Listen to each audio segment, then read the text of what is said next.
జాతీయ అంతరిక్ష దినోత్సవాన్ని పురస్కరించుకుని బెంగళూరులోని జవహర్లాల్ నెహ్రూ ప్లానెటోరియంలో చంద్రయాన్-3 జర్నీకి సంబంధించి ఇక్కడ ఏర్పాట్లు చేయడం జరిగింది. చంద్రయాన్-3 ఏ విధంగా జర్నీ జరిగింది, 42 రోజుల పాటు దాని ప్రయాణం ఎలా సాగింది అనే వివరాలను నమూనాల రూపంలో ఏర్పాటు చేశారు. ఏదైతే ఆగస్టు 23న చంద్రుని దక్షిణ ధ్రువం మీద విక్రమ్ ల్యాండర్ ల్యాండ్ అయిందో, ఆ పరిశోధనలు మొదలుపెట్టిందో ఆ రోజునే జాతీయ అంతరిక్ష పరిశోధన దినోత్సవంగా జరుపుకోవాలని చెప్పి నిర్ణయించడం జరిగింది. ఈ నేపథ్యంలోనే తొలి ఏడాది ఈ వేడుకల్లో భాగంగా కూడా ఇక్కడ జవహర్లాల్ నెహ్రూ ప్లానెటోరియంలో చంద్రయాన్-3 నమూనాలను ఏర్పాటు చేయడం జరిగింది. మనం ఒకసారి చూడొచ్చు, శ్రీహరికోట నుంచి ఏ విధంగా రాకెట్ ప్రయోగం జరిగింది, రాకెట్ ఏ విధంగా ఉంటుంది, ఆ రాకెట్ మోడల్ ఏంటనేది ఇక్కడ నమూనాలను ఏర్పాటు చేయడం జరిగింది. ఆ తర్వాత రాకెట్ నుంచి వెళ్ళే ఉపగ్రహం ఏ విధంగా ఉంటుంది,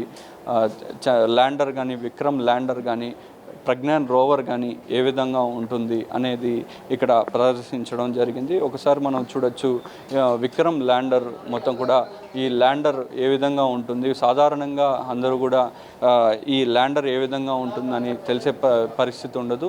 రాకెట్ను కూడా లాంచింగ్ కూడా చాలా తక్కువ మందికే ప్రత్యక్షంగా చూసే అవకాశం ఉంటుంది. సో ఈ నేపథ్యంలోనే ల్యాండర్ ఏ విధంగా ఉంటుంది, రాకెట్ ఏ విధంగా ఉంటుంది, ల్యాండర్ నుంచి బయటకు వచ్చి పరిశోధనలు చేసే ప్రజ్ఞాన్ రోవర్ ఏ విధంగా ఉంటుందని ఇక్కడ నమూనాలను ఏర్పాటు చేయడం జరిగింది. మనం ఒకసారి చూడొచ్చు, మొత్తం కూడా ప్రజలందరూ కూడా ఇక్కడికి వచ్చి వారి పిల్లలకు రాకెట్ ప్రయోగం ఏ విధంగా జరుగుతుంది, ఈ పరిశోధన మొత్తం కూడా ఏ విధంగా చేస్తారనే విషయాలను అయితే ఇక్కడ తల్లిదండ్రులు వారి పిల్లలకు ఎక్స్ప్లెయిన్ చేయడం కానీ, స్కూల్ పిల్లలు కూడా ఇక్కడికి వచ్చి చంద్రయాన్-3 జర్నీ ఏ విధంగా సాగిందని తెలుసుకుంటున్నారు. మొత్తం భారతదేశం మొత్తం కూడా చాలా గర్వించదగ్గ ఘటన అనే చెప్పుకోవచ్చు.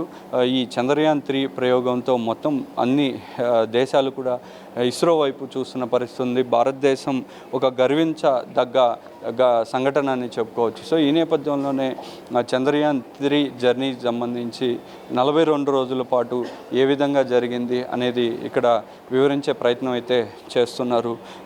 శ్రీహరికోట నుంచి 2023 జూలైన ఈ ప్రయోగం జరిగింది. జూలై 14న మధ్యాహ్నం 2:35 ఈ ప్రయోగం జరిగింది. ఆ తర్వాత భూమి నుంచి కూడా కక్ష పెంచుతూ కూడా చంద్రుని వైపుకు వెళ్ళే విధంగా ఈ నమూనాను ఏర్పాటు చేశారు. భూమి నుంచి కక్షను పెంచడం, అదేవిధంగా చంద్రుని వైపుకు వెళ్ళిన తర్వాత కక్ష తగ్గిస్తూ రావడం ఏ విధంగా ఉంటుంది అనేది ఎల్ఈడి ద్వారా ఏర్పాటు చేసిన లైటింగ్ ద్వారా కూడా ఇక్కడ వివరించే ప్రయత్నం అయితే చేస్తున్నారు. మనం ఒకసారి చూడొచ్చు, అక్కడ భూమి నుంచి కక్షను పెంచుతూ లైటింగ్ వస్తుంది.